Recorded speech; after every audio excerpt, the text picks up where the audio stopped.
அனைவருக்கும் வணக்கம். இன்னைக்கு நம்ம பார்க்க போற டாபிக் தமிழ்நாட்டின் சமூக சீர்திருத்தவாதிகள்ல ஒருவரான அயோத்திதாச பண்டிதர் பற்றி தான் இந்த வீடியோல நாம பார்க்க போறோம்.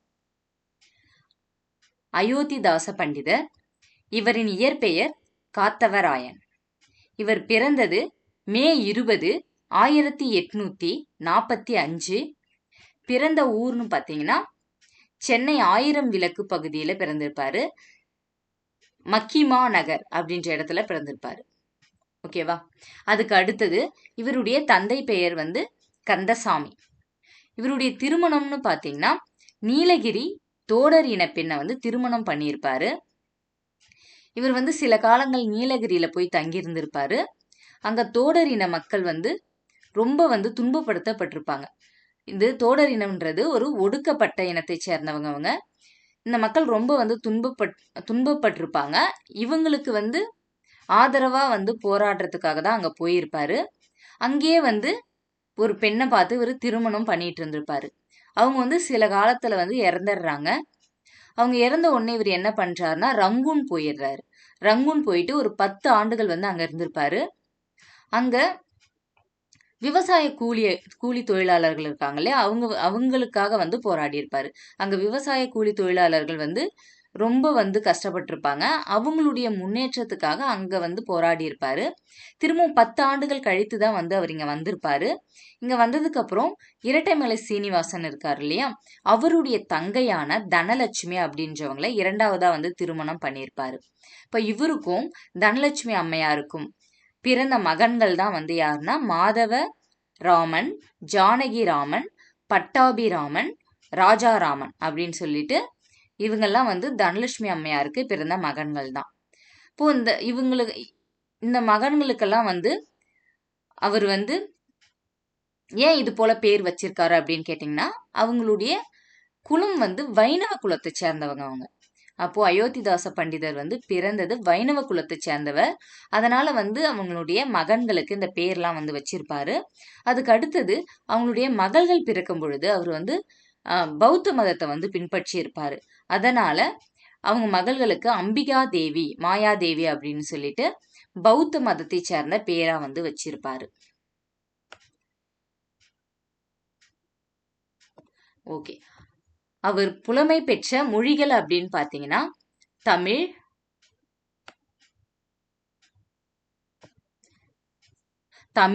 ஆங்கிலம், சமஸ்கிருதம், பாலி இந்த மொழிகள் எல்லாம் புலமை பெற்றிருக்காரு. இவர் ஒரு தமிழ் அறிஞரா இருந்திருக்காரு, ஒரு பத்திரிகையாளர், சமூக சீர்திருத்தவாதி மற்றும் இவர் ஒரு சித்த மருத்துவரும் கூட. ஓகேவா? இவருக்கு கல்வியும் சித்த மருத்துவமும் சொல்லி கொடுத்தது யாரு அப்படின்னு பாத்தீங்கன்னா இவருடைய குருவான அயோத்திதாச பண்டிதர் அப்படின்றவர் தான் சொல்லி கொடுத்திருப்பாரு. அவர் மீது கொண்ட பற்றின் காரணமாக தான் இவர் தன்னுடைய பெயரை காத்தவராயன் என்ற பெயரை அயோத்திதாச பண்டிதர் அப்படின்னு மாத்திட்டு இருப்பாரு.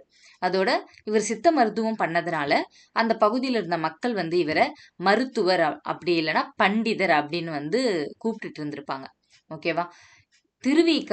திருவிக்காவுடைய இறுதி காலத்துல பக்கவாத நோய் வந்துட்டு இருக்கும். அப்போ அவருக்கு மருத்துவம் பார்த்தவர் யாரு அப்படின்னு பாத்தீங்கன்னா அயோத்திதாச பண்டிதர் தான்.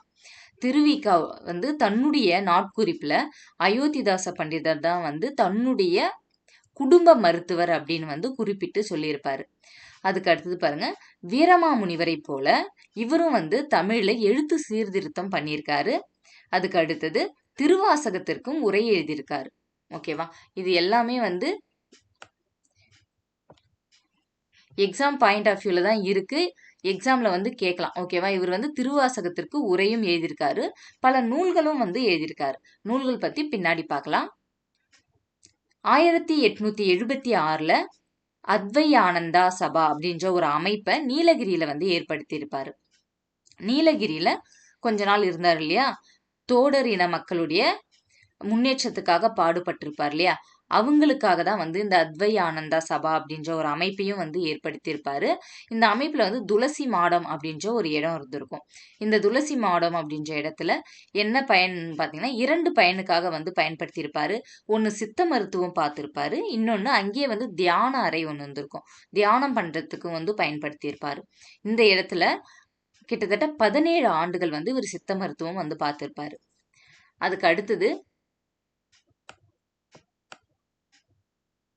1882ல ஜான் ரத்னம் அப்படின்றவர் கூட சேர்ந்து இவர் திராவிட கழகம் அப்படின்ற ஒரு அமைப்பை ஏற்படுத்தியிருப்பாரு. அதுக்கு அடுத்தது 1885ல திராவிட பாண்டியன் அப்படின்ற ஒரு இதழை வந்து தொடங்கியிருப்பாரு.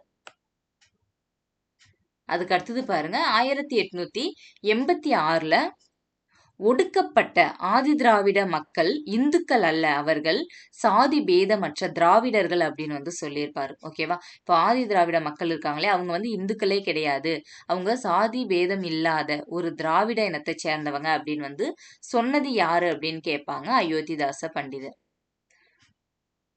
அதுக்கு அடுத்தது பாருங்க 1891ல திராவிட மகாஜன சபை அப்படின்ற ஒரு அமைப்பை வந்து தொடங்கியிருப்பாரு.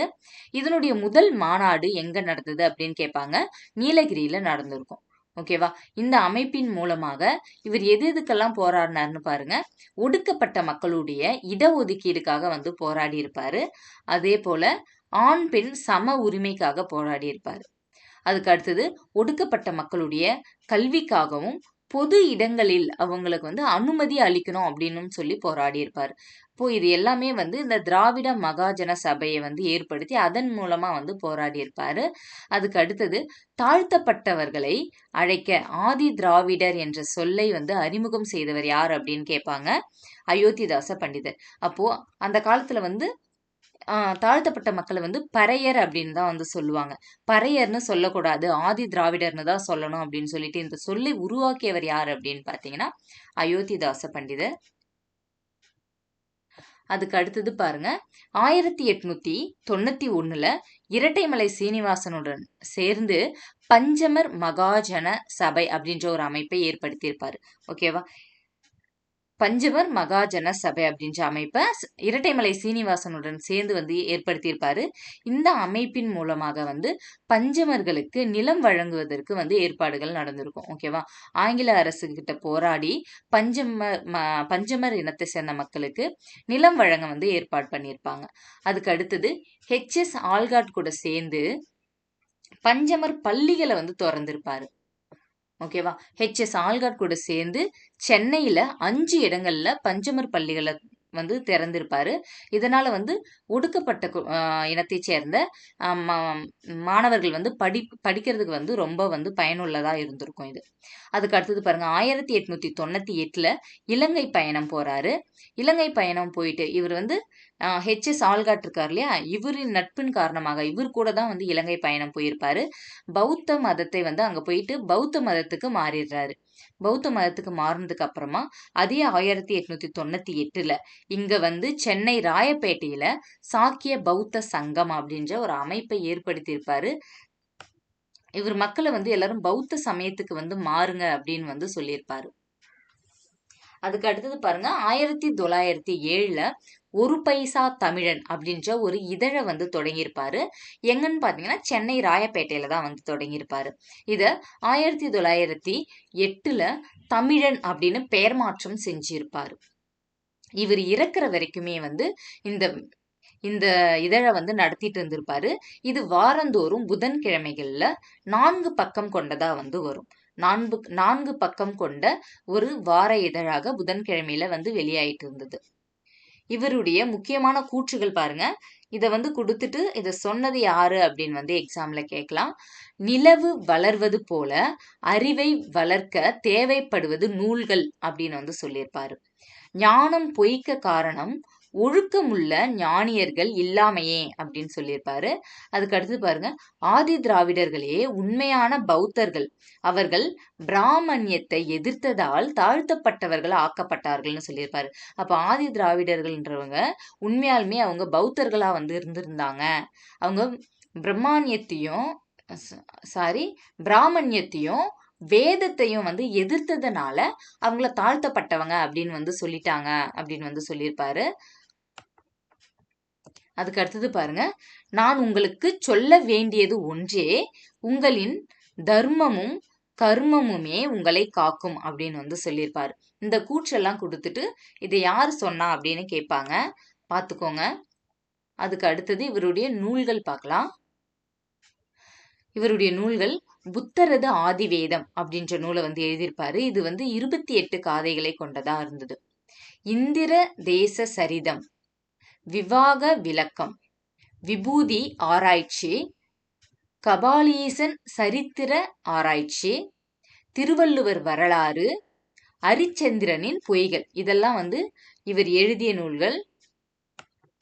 இவர் பதிப்பித்த நூல்கள் என்னென்ன அப்படின்னு பார்த்தீங்கன்னா, போகர் 700, அகத்தியர் 200, சிமிட்டு ரத்தின சுருக்கம், பாலவாகடம், இதெல்லாம் இவர் பதிப்பித்த நூல்கள். இவருடைய சிறப்புகள் பாருங்க. தென்னிந்திய சமூக சீர்திருத்தத்தின் தந்தை அப்படின்னு போற்றப்படுறார் இவர். அப்ப தென்னிந்திய சமூக சீர்திருத்தத்தின் தந்தை யார் அப்படின்னு கேட்டா அயோத்திதாச பண்டிதர். பகுத்தறிவு பிரச்சாரத்திற்கு முன்னோடி அப்படின்னு சொல்லிட்டு இவர் யார் சொல்லியிருப்பாங்கன்னா தந்தை பெரியார் சொல்லியிருப்பாரு. ஓகேவா? பகுத்தறிவு பிரச்சாரத்திற்கு முன்னோடி என்று தந்தை பெரியார் இவரை அழைச்சிருப்பாரு. தமிழக அரசு சித்த மருத்துவமனைக்கு இவருடைய பெயரை வச்சிருக்காங்க. அரசு அயோத்திதாச சித்த மருத்துவமனை அப்படின்னு பெயர் சூட்டியிருக்காங்க. ஓகேவா? இவருடைய மறைவு அப்படின்னு பார்த்தீங்கன்னா மே 5, 1914 இவருடைய 69வது வயதுல இவர் இயற்கை எழுதியிருப்பார். ஓகேவா? ஓகே ஃப்ரெண்ட்ஸ், இந்த வீடியோ உங்களுக்கு பயனுள்ளதா இருக்கும்னு நினைக்கிறேன். இந்த வீடியோ உங்களுக்கு பிடிச்சிருந்தா லைக் பண்ணுங்க, கமெண்ட் பண்ணுங்க, உங்க மற்ற ஃப்ரெண்ட்ஸ்க்கும் ஷேர் பண்ணுங்க. அதோட இது போல பயனுள்ள வீடியோக்கள் உங்களுக்கு வேணும்னா நம்ம சேனலை சப்ஸ்கிரைப் பண்ணிக்கோங்க. அடுத்தது நாம இன்னொரு டாபிக்ல பார்க்கலாம். Thank you friends.